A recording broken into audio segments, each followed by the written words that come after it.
Мектебімізде бір бала болатын. Ол сөйлей алмайтын. Біз әріптерді бірге үйрендік. Әнді де бірге айтатынбыз. Бірге серуендейтінбіз. Театрға да, хайуанаттар паркіне де бірге баратынбыз. Бірақ ол баланың көмектесетін күтушісі болатын. Бала басқа балалар сияқты сынып бойынша кезекшілік жасайтын, сабақтарын да орындайтын. Ал бірінші сыныпты бітірген кезде әлгі бала да сөздерді оңға бөліп оқитын болды. Мұғалім оның анасына оқи алатын бала да деп айтты. Сонда анасы қуанып көзіне жас алды.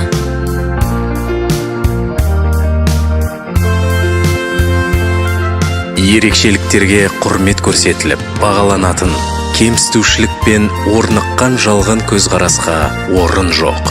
Балалар мен ересектер жынысына, жасына, ұлтына және мүмкіншіліктеріне қарамастан тең құқылы болып саналатын қоғам. Мұндай қоғам инклюзивті қоғам деп аталады. Бәріміз бірдейміз, кемсітуді білмейміз.